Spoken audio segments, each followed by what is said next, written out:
ঝালকাঠি ২ নলছিটি ঝালকাঠি সদর আসনে ধানের শীর্ষের প্রার্থী ইসরাত সুলতানা ইলেন ভুট্টুকে বিজয়ী করার লক্ষ্যে মোল্লারহাটে উঠান বৈঠক অনুষ্ঠিত হয়েছে। সোমবার ২ ফেব্রুয়ারি মোল্লারহাট ইউনিয়নের সাধুরহাট বাজারে এই নির্বাচনী উঠান বৈঠক অনুষ্ঠিত হয়। এতে প্রধান অতিথি হিসেবে বক্তব্য রাখেন ঝালকাঠি জেলা যুবদলের সাবেক সভাপতি GM সবুর কামরুল।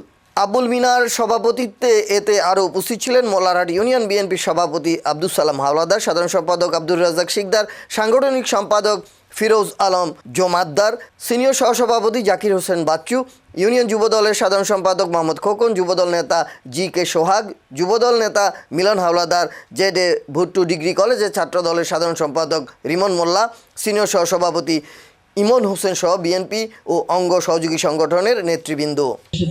তাই 12 তারিখ সারাদিন ইসরাত সুলতানা